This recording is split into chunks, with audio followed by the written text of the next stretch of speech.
akan nonton bareng mengenai keanekaragaman hayati. Hal penting yang dapat saya peroleh yaitu keanekaragaman hayati flora dan fauna yang ada di Indonesia itu beraneka ragam, baik endemik maupun jenis baru. Ancaman-ancaman yang dihadapi oleh flora dan fauna di Indonesia juga beraneka ragaman, serta pemanfaatan keanekaragaman hayati di Indonesia yang harus kita perhatikan. Semua itu akan dikemas dan bersumber dari lingkungan.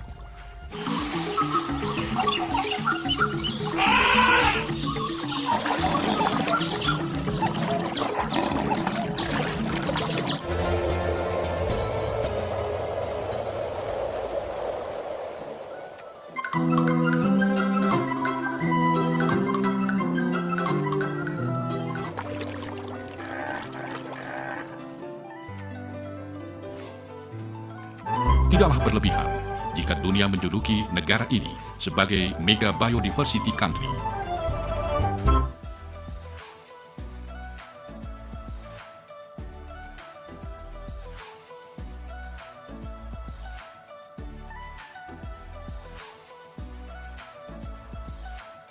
Dari video meliputi ekosistem yang ada di daerah pesisir, terumbu karang yang ada, padang lamun, hutan mangrove, serta peran dari LIPI itu sendiri dalam melestarikan, mendata, dan sebagai sumber informasi mengenai ekosistem yang ada di pesisir Minahasa.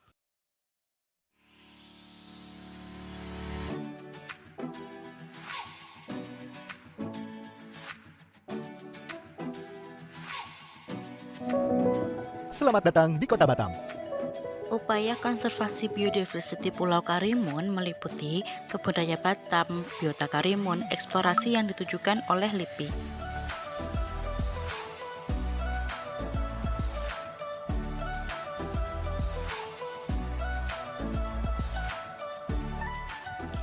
Eksplorasi bioresource Pulau Enggano meliputi seperti apa sih Pulau Enggano itu, bagaimana sejarah dari Pulau Enggano itu sendiri, terus ekosistem yang ada dalam Pulau Enggano, serta pengkoleksian flora, fauna, jenis baru maupun endemik yang ada di Pulau Enggano itu sendiri.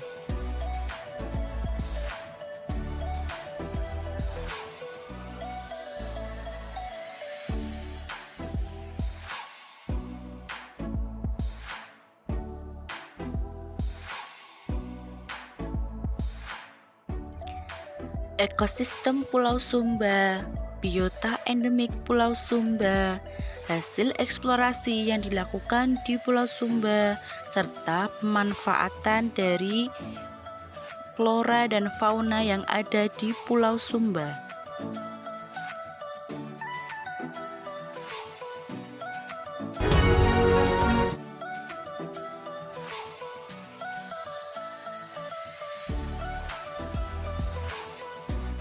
Kuliah tamu yang pertama mengenai zoologi yang disampaikan oleh Bapak Anang Setiawan Ahmadi.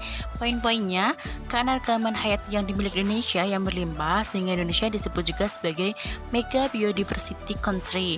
Penyimpanan keanekaragaman flora dan fauna yang dijumpai disimpan dalam Museum Zoologi Bogoriens, potensi fauna yang ada di Indonesia, serta cara eksplorasi fauna yang terjadi saat berada di lapangan meliputi persiapan, pemantapan, dan pelaksanaan.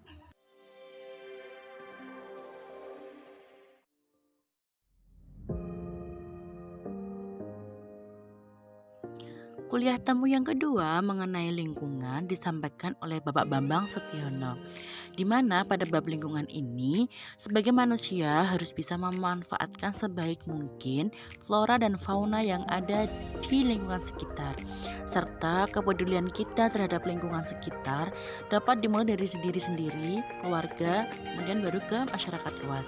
Hal yang dapat kita lakukan adalah dengan mengambil dari alam sesuai dengan kebutuhan.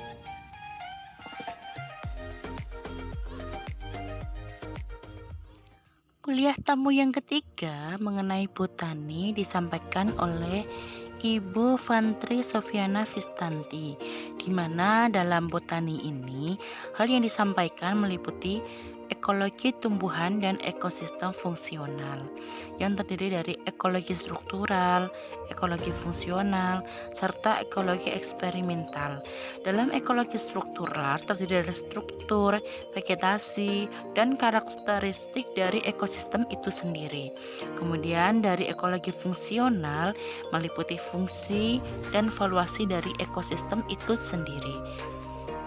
Dalam penyampaiannya di dalam materi pokok botani ini, hal yang paling dikuak itu mengenai Museum Herbarium Bogoriense, di mana dalam Museum Herbarium Bogoriense ini menunjukkan bahwa di Indonesia memiliki keanekaragaman flora dan fauna, terutama untuk flora yang melimpah, dan bagaimana cara penyimpanan dari flora-flora yang didapat yang ada dalam Museum Herbarium Bogoriense, baik dari koleksi herbarium basah maupun koleksi herbarium kering.